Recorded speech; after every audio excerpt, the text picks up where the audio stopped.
إن من المحدثات والبدع وكفر النعم ما يفعل في هذه الأيام من مناسبة الاحتفال بالمولد النبوي وما يجري فيه من شرور ومنكرات ينزه عنها رسول الله صلى الله عليه وسلم وسنته. إنه احتفال مبتدع أول من أحدثه الشيعة الفاطميون في مصر، ثم انتشر في البلاد بعدهم، تلقفه أهل الضلال والجهال فصاروا يحيونه كل سنة ويحصل فيه ما يحصل.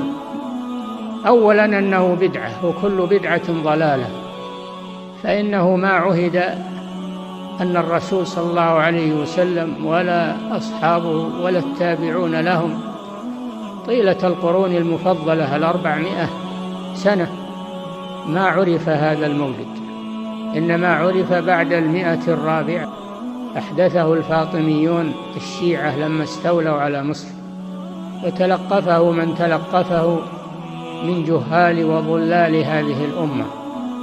ويحدث أولا أنه بدعة وكل بدعة ضلالة، وثانيا أنه يحدث فيه منكرات أشدها الشرك بالله عز وجل بالاستغاثة بالرسول صلى الله عليه وسلم وشكوى الحال له وطلب النصرة منه، وهذا شرك بالله عز وجل، فإن الرسول صلى الله عليه وسلم بعد وفاته لا يطلب منه شيء.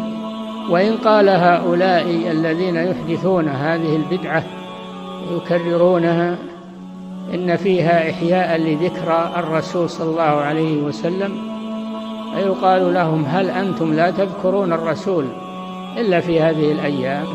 المسلمون يذكرون الرسول دائما وأبدا، ورفع الله له ذكره في الأذان والإقامة والتشهد والخطب، فلا يذكر الله جل وعلا إلا ويذكر معه الرسول صلى الله عليه وسلم، مصداقا لقوله جل وعلا: ورفعنا لك ذكرك. كل عبادة يفعلها المسلم مما جاء به الرسول صلى الله عليه وسلم فإنه بذلك يتذكر الرسول ويتبع سنته، وللرسول من الأجر مثل أجر الفاعل والعامل، لأن من سن في المسلمين سنة حسنة فله أجرها وأجر من عمل بها إلى يوم القيامة. فليس الرسول بحاجة إلى هذه الذكرى المبتدعة. وإن قالوا إننا نحب الرسول صلى الله عليه وسلم فنعمل هذا من أجل محبته، قلنا: هل أنتم أشد حبا للرسول من أبي بكر وعمر وسائر الصحابة والتابعين والقرون المفضلة؟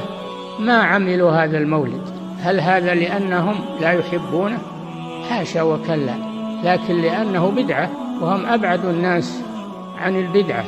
فعلى هؤلاء أن يتقوا الله عز وجل ويتركوا هذه البدعة.